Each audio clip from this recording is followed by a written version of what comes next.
In the Money is made possible by financial support from Old National Bank and Chicagoans like you. Thank you. Hello, welcome to In the Money. I am your host, Kimberly Loftus, a CPA and financial executive who today is financially secure. But I was not born that way. I come from a family who struggled financially most of their lives. My early years were a struggle too, but higher education was my road to financial freedom. This financial freedom is not totally free if you are the only one or one of a few who have made it out of poverty in the family. There is an obligation to help others. This can be stressful, even if you have a giving heart. Any comeuppance is always looked at as much more than what it is when you come from abject poverty or lack of financial management know-how. For many of us who are the few who made it, we are not only responsible for our own well-being and family, but also the ones left behind. Every financial shortage or even want becomes your responsibility. This level of responsibility is not sustainable for those of you who are trying to help, nor sustainable for you too. It is time to set boundaries so everyone can come out ahead. But it took me an aha moment to realize this. I loaned a family member the money received from my first post-college employer to pay my corporate credit card. The corporate credit card bill was due with no payback of the loan, and I feared I would lose my job due to it. But at last minute, another family member came through and saved the day. My inability to say no to my family put my own future in jeopardy. In the living room today, we will learn how the lack of generational wealth impacts the individual financial burden and how to set boundaries so we can start passing money down to future generations instead of just getting by.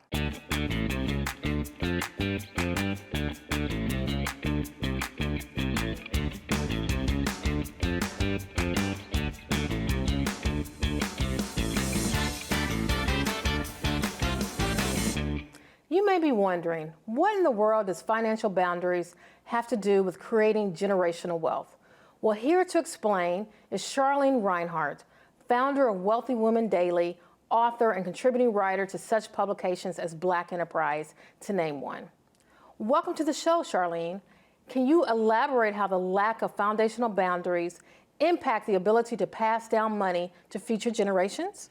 Hi, Kimberly. Thanks for having me. This is such an important question. One report states that if current trends continue, Black wealth will fall to zero. Black median wealth will fall to zero by 2053. That means we need to take action now.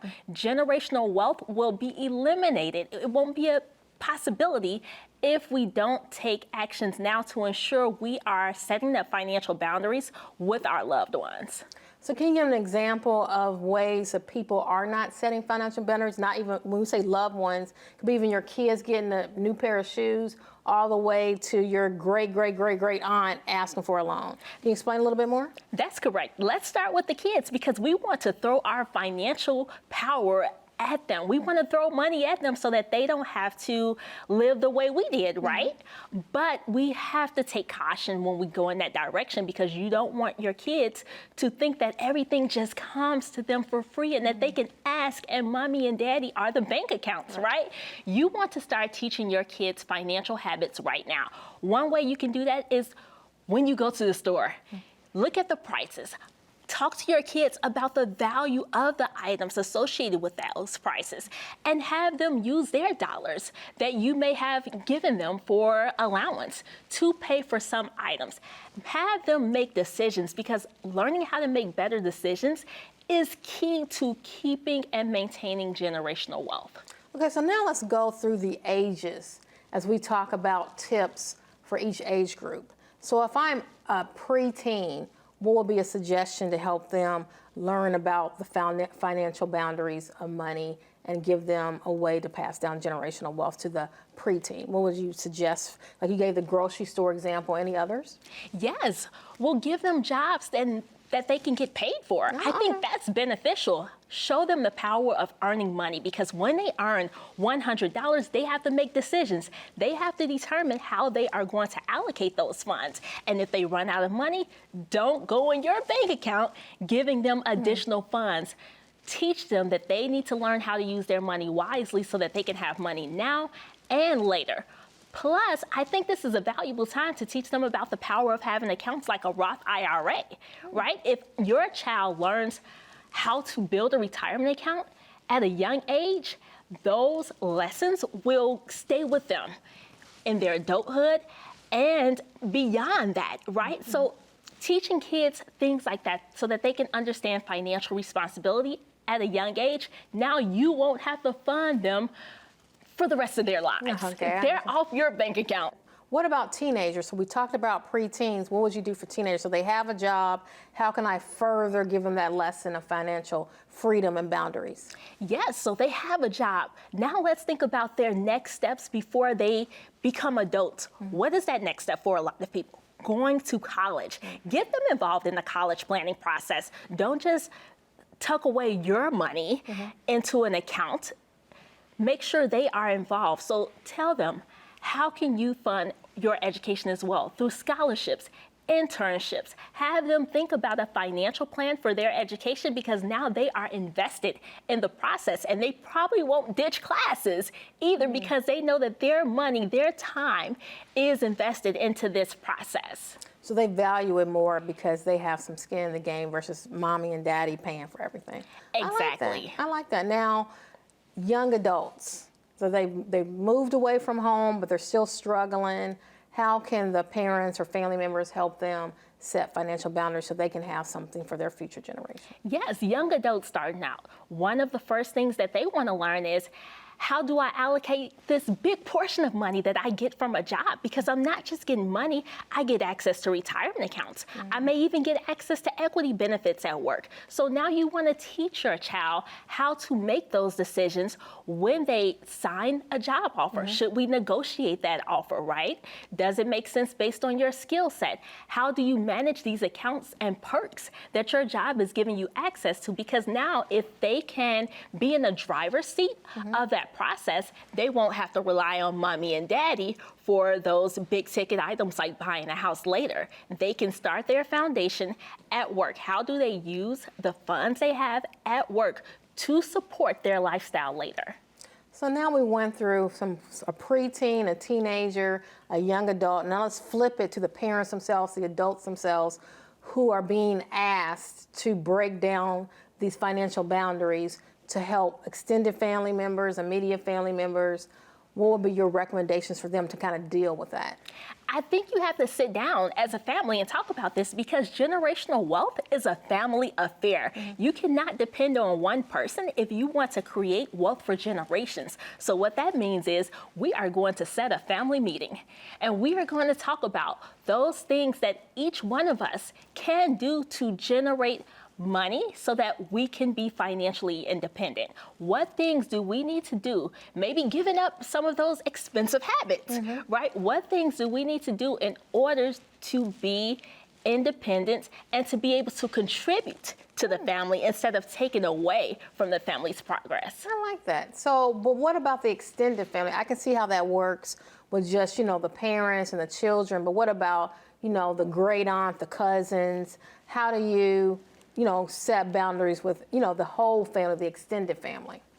Yes, well, if you have a business, you can always say, hey, you can have a job here if you want that additional money. Right. But seriously, if you have additional family members who want money, you want to have that conversation with them and ask them, what is it for?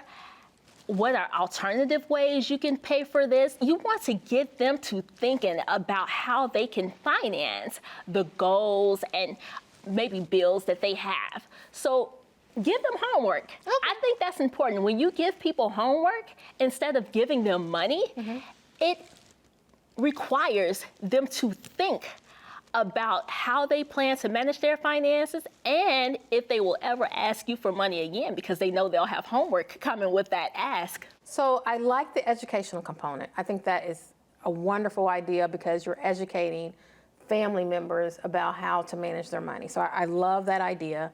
But what about, I still want to help that family member out so I can combine the educational component with, some financial help. But how do I set overall, like for example, say that I have $2,000 for the entire year for the extended family to use. Whoever comes first kind of gets it. How would I set parameters around that? That's a good question. I think as a family, you can probably think about, okay, what warrants access to these funds, right? Is it you building a business? Are we going to allocate funds to help somebody in our family start a new business that can employ other people in our family? Are we going to help somebody get an education so that they can be in a better position to take care of their current family? What experiences or opportunities make sense for us to invest in? Because really, we're talking about investments here. What type of investments do we want to make into our family? And so I think that's a family decision, and you really have to think about that generational wealth plan. Where do you see your family in 10, 20, 30, 40 years? It requires us to have a long-term outlook in order to determine what decisions make sense right now. So it could be that these funds could be an investment fund for someone to get to the higher level, like through education or home ownership. But it also could be a fund for just, people struggling. I can't pay my rent, but have clear guidelines of how you can access those funds, which kind of stop people from just calling you willy-nilly and always having an emergency because you set a dollar amount and you said this is how you access those funds. Exactly. Put expectations around the money. I like that. I like that a lot. And then it's almost like your family's your own investment firm for itself. And then you kind of set those, what you value. That's the power, because you can create your own family bank. Right. Now our family is operating as a business. I like that. Now we can create generational power and generational wealth through that business that everyone has a say in. So the key to generational wealth building is setting those boundaries, understanding what your goals are to invest in the family so that they can rise up and create that wealth, is what I'm hearing. Exactly. Thank you so much for joining us today, Charlene. Thank you for having me. I'm Bianca Cotton, host of Behind the Confident Smile. Tune in this Friday at 7 p.m. for Fortitude After Death of a Spouse. That is one of the biggest pain points. When you know you have this child and you know that you had this child with your husband and now your husband is no longer here.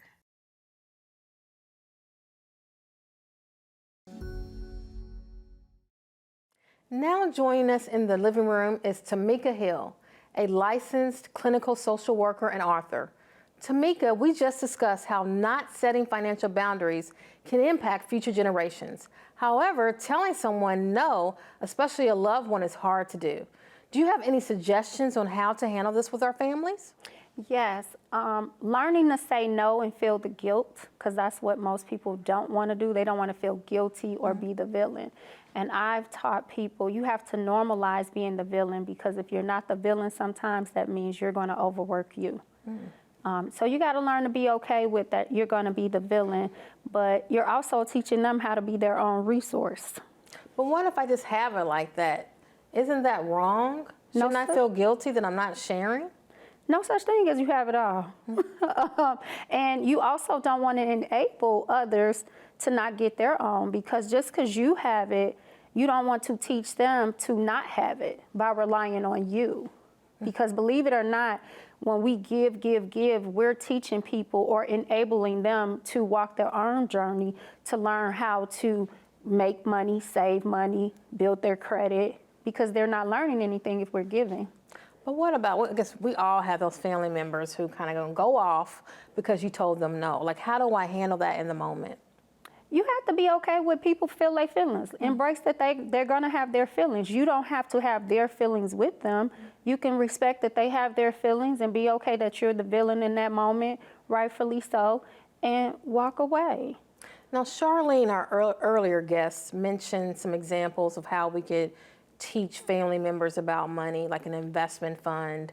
What do you think about those type of ideas to build generational wealth around also telling someone no because you're trying to build generational wealth? Oh, I love that. That's perfect, because that also gives them a solution with your boundaries. I think that's beneficial. Some people will take to it and some people won't, and that's okay. But again, I think teaching them along with implementing boundaries discourage enabling. Can you elaborate a little bit more about discouraging and enabling? Well, because when you give, we also enable, believe it or not, right? Because I know we're taught giving is the right thing to do. Right. However, if you think about it, if you're constantly giving to people who are in a crunch, that must mean they have bad money habits. Oh, okay. So if you think about it, you're only enabling their problem. You're not helping. So they're never getting out of the issue, keeps reoccurring because you're enabling by keeping to help them. Yes. And money can just be any other vice that people have. Oh, interesting. Yes. So can you give any tips on how to have that conversation, even if, to tell somebody no in a, productive way, not an accusatory way or a way that I'm putting someone down? Yes, I believe firm no's matter, not disrespectful no's, and not out of an emotional no. Just no, I can't do that right now. However, as the previous guest suggested, hey, how about I teach you though, or give you some guidelines about how to build financial wealth, or can I give you some suggestions if you're open? I like that. In the moment though, again, they're gonna probably be angry and we just have to figure out a way to kind of deal with that because that is their issue, not your issue, correct? Yes. Is a way to look at it? Yes, we have to learn to be okay with people, especially when you're the villain in somebody's story. Most of the time, we're not taught to be okay with being the villain, but it's their feelings. So what about your immediate family, like your kids, like you're telling your kids no? That's also very difficult. So I know how I grew up, so I want to give my daughter the world, but am I giving her good money habits if I'm doing that, like you mentioned? So how are things that I can mentally check myself to make sure that I'm not creating a monster? The best thing you could do is teach your kid how to live without you, because one day you're going to depart the earth. And the worst thing you could do is have them codependent on you, and they don't know how to manage without you. I like that. Can you give me some examples of how I could do that going back to early ages to young adults who may be still living at home? Well, I think early on, you have to start teaching them responsibility with money and letting them feel the consequences of their choices with their money early on versus getting in there and being the buffer. Because sometimes when we don't understand the consequences, we repeat the behaviors. So for parents, I think you have to start early, and if they want a bag of chips, right, they get an allowance, they blow their money on all the snacks. You don't get anything else. That's the consequence. Right. Just making sure that they understand the consequences of their actions, and then they'll do better the next time they get their next allowance. Yes. Because you didn't swoop in and save the day. Yes. And then setting financial boundaries for yourself. So for, you have your money, you might overspend on shoes or clothes or whatever. How do I set foundation boundaries or check myself to make sure that I'm leaving something for my kids? Making sure you're not emotionally spending, because a lot of times we're emotionally reactive, of course. And so allowing yourself a budget, though, to spend, but not going past that budget helps, but also checking, why am I buying this? Okay. What emotion am I feeling? Because a lot of times it's hard to tell your own self no, because you're like, hey, I'm working, I'm doing this, I can do this for myself, but then you're forgetting that if I bought my daughter that $500 pair of shoes, that's something that could have went to her college education fund. That's true. But I think we got to have balance. Yeah, you got to have balance. Yeah. So it's okay to spend a little, like you said, but it's part of your budget. It's not just willy-nilly. Yes. I think always making sure you're balancing your emotions and your money, and they're on the same playing level. So what is a plan for me to learn how to balance my emotions? So I hear these are good habits to create, but I have no idea. How do I do that? Well, for a person, one, if just say, for instance, you're not into therapy, I would suggest start journaling around when you feel an emotion or urge to spend. So you can start to see your own patterns, like what are your triggers that make you want to spend. And then what are some examples or suggestions? I don't take negativity well, and I internalize that. People like that, when you're telling somebody no, you don't want to disappoint. Like, how do I get on a journey without therapy to be a better no person? You have to first figure out why you aren't comfortable saying no, right? So one of the things I always suggest is the 7 layers of why. why is this bothering me? And it cannot end in that person. So it has to end with you figuring out what's behind that's going on with you. Interesting. So it could be it's bothering me because it's my brother. But it can't be the answer because it has to be something internal to me. Yes. That, I don't want to disappoint my brother. And then I had to dig deeper to say, why don't I want to disappoint my brother? Is that kind of what you're talking about? You said there's 7. What are some of the other ones? So you have to keep asking why till it ends up to you. Because we're very superficial, right? We'll say, no, it's because of my brother. Okay, why? I don't want my brother to be mad. Why don't you want your brother to be mad? I don't like it when people mad at me. Why you don't like it when people mad at you? So it makes you dig deeper into your root why. Interesting. And do you journal that, or do you work through a therapist with that, or how does that work? You can do both. Okay. Like I said, if you're not into therapy, that's just one quick solution that goes over more mentally, internally, I guess, when you're in the moment, but you also can journal it later. Now, in your practice, do you find a lot of times people with financial issues are also having problems telling people no or themselves no? Yes, no is a hard word. We don't like boundaries. Right. We don't like boundaries for other people or us. Oh, wow. So it's really just recognizing that setting boundaries is healthy. Yes. You set boundaries for other things. Why shouldn't money be any different? Yes. And then just the power of no and being okay with saying no. Yes. There's something I have to actually deal with, of just being able to say no and being comfortable with it and not be the villain. Yes. You can be the villain, though. So be okay with being the villain, because if you're not the villain, sometimes that means your cup will overfill with trying to make everybody else happy. Okay. And then that means you're not happy, because you can't make everybody happy. We live in a society that hasn't taught us it's okay to be the villain sometimes. Now, Tamika, I'm a financial person. I know when I overspend that I can't give to anyone else and that I need to correct myself. But if I have more money than I spent and I want to give that to someone to help them out, how do I know I'm doing the right thing? Even though I've met my own goals, how do I know when to say yes? I think you also have to take in a person's how they are, right, into account. Am I enabling them or am I really helping them? That's how I personally evaluate things. Like, is this further enabling a bad money habit that they have or credit habit, or is this just somebody who's in a pinch who needs help? So could an example be, hey, I temporarily lost my job and I need help paying my rent because it's been 6 months, versus someone who's always chronically never paying their rent or never keeping a job? That would be an example of enabling versus actually helping. Yes. Okay. And then I think also too, is it teaching them how to help build generational wealth too, right? Because even though, yes, I have it, but if I'm giving in abundance, is that leaving enough for the next generation after me? But it's so hard because a lot of us have been raised to say, if you have it, help. And then, but we're also saying, yeah, we want to help you, but there's kind of strings attached because you have to educate them about money. How do you get over that, feeling of tying money to some type of outcome? I think we got to re-educate the word help, because if I'm enabling you, am I helping you? Good point. Many thanks to Tamika for sharing such raw and real advice. Now, before we get to my closing thoughts, here's a brief word from our friends at Old National Bank. Take it away, Ben.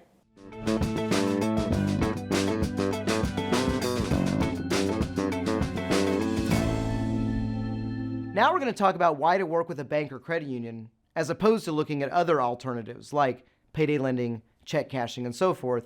So when you're looking at what bank is right for you, I encourage you to look at multiple and find the place that's best for you. Look at their account structure. What are the fees? Do they have competitive interest rates? What type of accounts do they offer? Are there online and mobile features that are important to you? And what's their ATM network look like? Most people wonder why an ATM network matters, but if you think about it, if you're somebody that travels a lot, would it be beneficial for you to have more access to ATMs without having to pay a fee to access that money? If you think about cost, the average person that does not use a financial institution is paying a fee to do their banking. What do I mean by that? For those that rely on check cashing services and so forth, they're going to pay a fee every single time they cash their paycheck. They're also going to have to pay their bills. Without a bank account, they're most likely going to rely on money orders. There is a fee to use those as well. So what does this all mean? Well, when you look at the average cost for somebody that is not using a financial institution, on a yearly basis, they're going to spend around $1,000 on average just to do their banking. Also, digital technology is very important. The things that banks are able to offer now to clients for utilizing mobile and online banking is great. You think about it, what might you need to see a bank for down the road? Could be a loan, could be for a house, a car, investments, whatever it may be. And the better that your bank knows you, the more that we can do for you. So I think it's really important to set a relationship with whatever bank you work with and let them know your goals. And as you build that relationship with the bank, when the time comes that you do need to borrow money for a house or see a financial advisor or whatever it may be, they've already established that relationship so they can hopefully do more for you at that point. I'm Corey Timms, host of the In My Own Words podcast. Tune in this Friday at 7:30 p.m. on Channel 19, featuring my special guest, Chicago City Clerk Anna Valencia. Trump was coming into office, and there was a wave of women that were mad as hell and were going to step up into leadership positions. And Riyadh said, you push women all the time. You're pushing them to lead, and you need to do it yourself.